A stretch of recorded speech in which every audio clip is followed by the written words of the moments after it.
Hi, and welcome to Sociology 213, Ethical Issues in Healthcare. My name is Ms. Sparks, and I'm going to be your instructor for this course. This video is designed to give you a bit of an overview of the course and help you find information within the course and also kind of get an idea of what is expected from you. So we are going to go ahead and dive in here. The first thing that you want to see, this is our course homepage, and any announcements that are posted will be posted here. So when you are in your D2L, it's going to look like this with all your courses. And when you click on our course, it's going to bring you to that homepage with the announcements. Every time I post an announcement, I also make a copy and email it to the whole class. So you should always get, each week you'll get an email from me about the course, and then there will also be an announcements posted. So if you accidentally delete the email or can't find it, it'll be listed here on the announcements. This is a 7-week course, and what that means is that it is an abbreviated course, so we have a shorter period of time, but we are covering the same amount of information. We want you to learn the same thing, but it's going to be in 7 weeks instead of 15 weeks. So what this means is that this course, the time you spend on it is going to be double that of what you would spend on a course over 15 weeks. So if you spent 2 hours a week on a 15-week course, which is a little bit of less than what's recommended, but let's say you spent 2 hours a week on a 15-week course. When you get to 7-week course, we're expecting you're going to spend about 4 hours a week. So you want to make sure that you have planned that time out so you can get all of your coursework done in the shorter time period that we have. So what we're going to do now is go to content, and we're just going to go through some of the most important things you need to know as you're getting through the course. You'll see on the left-hand side here, there are different modules. Getting started is where we're going to begin, and it has all of that kind of new course information. So I ask that you read this course guide first, and it takes you through a lot of the information on the course, and also just lets you know that I am here to help. And I realize I need to change this date because this is for the 15-week course, so don't worry, I will change that date because it's not due until October. But here you have listed out course expectations, the schedule, the textbook, information about me, how to be successful in the course, and then your first assignments. So one of the most important things is the course schedule. So we're going to just select that first and take a look at it. So again, this is a 7-week course, so you'll see it goes very quickly. And you want to just make sure that you stay on top of your assignments so that you don't get behind. In the first week, the assignment that is due on that Sunday, October 29th, there are 4 assignments actually. There's an introduction discussion board, it's just telling you, us about yourself. There's an APA quiz because we do use APA formatting for all of our assignments. There is some review information there. So if you don't know APA or you need to kind of relearn it, you can look through. There's a video, there's a handout, and there's a reference guide, and then you can practice by taking the quiz. Then also during this first week, you are expected to read Chapter 1 and then do the Chapter 1 quiz and the Chapter 1 discussion board. For the discussion boards and the journal assignments, which are kind of your weekly writing assignments, you do have to use APA format for those. I will remind you and kind of provide feedback for those in the beginning, but then after the first or second week, I will start to take points off if you don't use APA. So if you have questions about APA, send them along to me. I'm happy to talk with you about it. So what you will see is that for each chapter, there are typically 2 assignments, a quiz, and then either a discussion board or a journal assignment. There are 2 chapters where they only have quizzes, so Chapter 5 only has a quiz and Chapter 7 only has a quiz. So in our course, we have 3 quizzes and then a test. And they build on each other. So the quizzes are good practice and help for you to kind of, take the information from the chapter and learn it, and then you're going to then apply it in the exams. So then there's chapter 4, 5, 6 quiz, and then the second exam, then chapter 7, 9, and 10 quiz, and the last exam. There is also a final project that is due, and I am going to make a separate video that gives all the explanation for the final project. But I do try to break it down for you as much as possible. So there is a planner to help you get started. Then you can turn in a rough draft and get some feedback, and then turn in your final draft.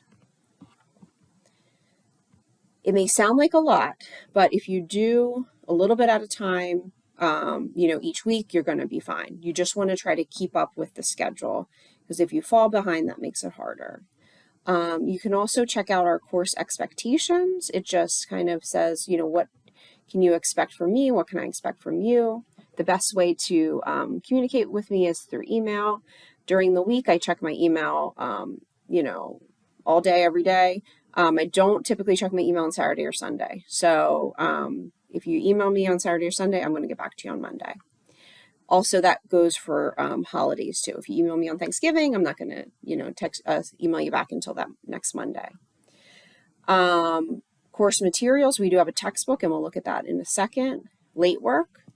I understand sometimes things happen if you get sick or you have a family emergency.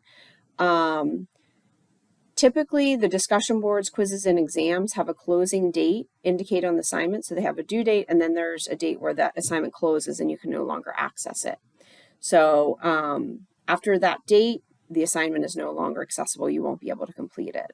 So the best thing to do is try to complete your assignments on time. If there's something that you're not going to be able to complete on time, let me know so that I can work with you and see if if we can accept it late. But if you don't let me know what's going on, then I'm going to assume you just didn't do the assignment and you get a 0. I typically give feedback within the week. So check your your assignment and look at that feedback. If you have any questions about how to access feedback, please let me know. Your final grade in the course is 30%, all of those weekly activities, the discussion boards, journal assignments, and quizzes, 50% your exams, and then 20% your final project. Some students, as they get to the end of the semester, they get, kind of burned out and tired, which I understand. And sometimes they think that they can just kind of skip the final project because they've done everything else in the course. The problem is that the final project is worth 20%. So that's two grades.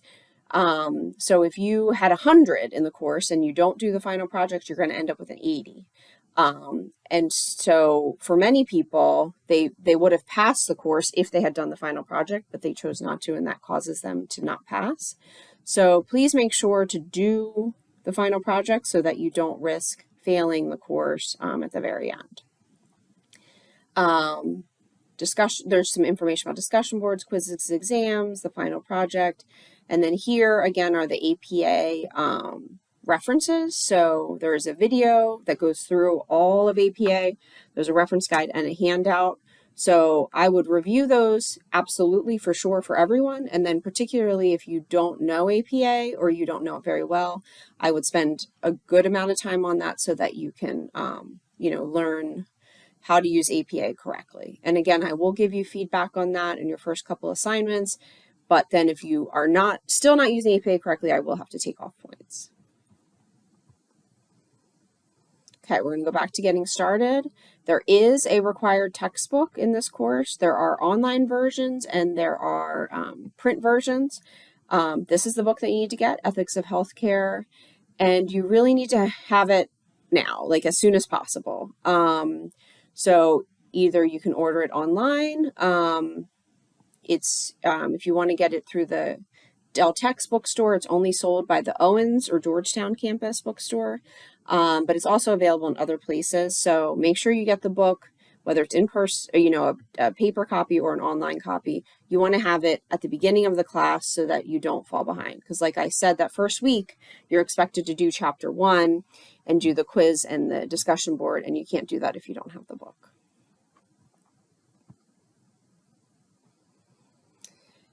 Some information about me, some information about how to be successful in the course, the syllabus.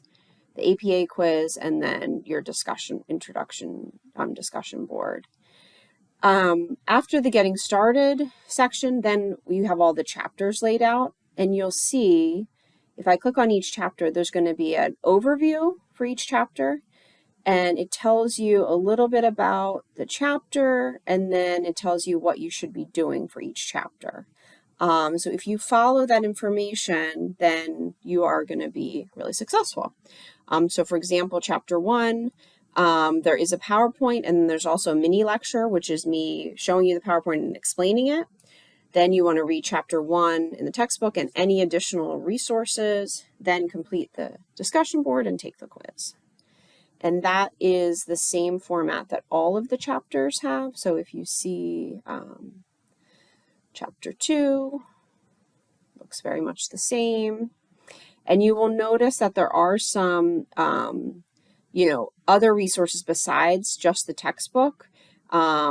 So as you go through the chapter, make sure, you look at in D2L if there are other required resources, and they're just there to help you understand the topics better. Then we have our final project, and like I said, I'm going to make a separate video that just explains the final project, but if you want to take a look at it now, there are 2 options, and there are planners for each. So there's a planner for option 2 and a planner for option 1. Then you're going to be doing a rough draft and then a final draft. So there's plenty of time for you to get feedback and make sure that you're doing the right thing. And then last but not least, there is a section on resources that are available to you at the college. So there are student support resources, and these are everything from the Math Center, which is now just the Tutoring Center, the library, financial aid, as well as disability support, mental health services, the food pantry, and financial resources. Del Tech has a lot of resources for its students, so please, if you need something, reach out. You can certainly email me and I can let you know what resources are available, and you can also take a look at these web pages. And then last, there is the technology resources. So if you are having issues with technology in particular, you can check out this page. You can get some support. You can see what downloads are free. And then also, if you need to borrow a laptop, if you don't have a computer at home that you can use, you can check out the laptop lending resources that Del Tech has.